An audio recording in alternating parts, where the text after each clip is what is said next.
सुषमा अंधारे काय बोलल्या माहित नाही, मात्र त्यांची टीका त्यांना परत करते रुपाली चाकणकरांचं एका शब्दात प्रत्युत्तर। घर जाळण्याची भाषा करणारे चक्र मंत्रिमंडळात कसे, राज्यपालांना पत्र लिहिणार। विधान परिषद विरोधी पक्षनेते अंबादास दानवेंचा संजय शिरसाडांवर निशाणा।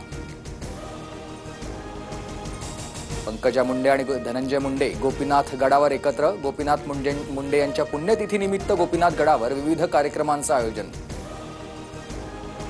धनंजय मुंडेंविरोधात 2 तक्रारी दाखल केल्यात, याबाबत उद्या एसीबी चौकशीसाठी बोलावलंय। मुंडेंविरोधातील सर्व पुरावे देणार, अंजली दमान यांची माहिती। वैष्णवी हगवणे हा गळफास घेतलेल्या पंख्याची ही फॉरेन्सिक चाचणी होणार। गळफास घेतलेला पंखा किती वजन पेलू शकतो याची चाचणी केली जाणार। राजेंद्र हगवणे आणि सुशील हगवणेंना 14 दिवसांची न्यायालयीन कोठडी, तर वैष्णवीच्या बाळाची हेळसांड केल्याप्रकरणी निलेश चव्हाणच्या पोलीस कोठडीत 7 जूनपर्यंत कोठडी। जेसीबी व्यवहार प्रकरणात शशांक हगवणे आणि लता हगवणेला 3 दिवसांची पोलीस कोठडी।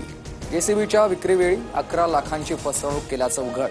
चाकणमधील कोठडीत दोघांची रवानगी। विठ्ठलाच्या पदस्पर्श रांगेमधील भाविकांकडून मंदिर प्रशासनाचा निषेध। रांगेत 10 ते 11 तासांचा कालावधी लागल्यानं भाविकांचा संताप। पैसे घेऊन सुरू असलेलं व्हीव्हीआयपी आणि ऑनलाईन दर्शन बंद करण्याची मागणी।